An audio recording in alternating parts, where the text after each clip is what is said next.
నమస్కారం అండి.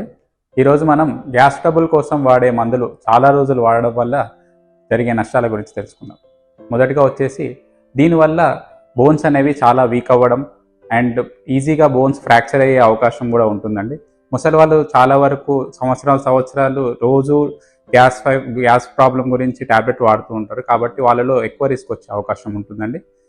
నెక్స్ట్ వచ్చేసి B12 డెఫిషియన్సీ వస్తుందండి. అంటే మిథైల్ కోబాలమిన్ అనే విటమిన్ అనేది అబ్జార్ప్షన్ అనేది తగ్గిపోతూ ఉంటుంది మనం గ్యాస్ ట్రబుల్ కోసం వాడే మందుల వల్ల.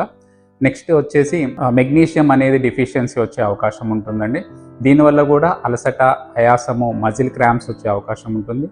నెక్స్ట్ వచ్చేసి క్లాస్ట్రీడియం డిఫిసిల్ ఇన్ఫెక్షన్ అన్నమాట. అంటే ఇది ఒక బ్యాక్టీరియా.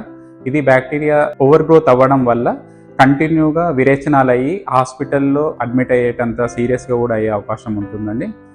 నెక్స్ట్ వచ్చేసి కిడ్నీలో అక్యూట్ ఇంటెస్టిషియల్ నెఫ్రైటిస్, అంటే మనకు కిడ్నీ సమస్య కూడా ఎదురయ్యే అవకాశం ఉంటుంది. Thank you.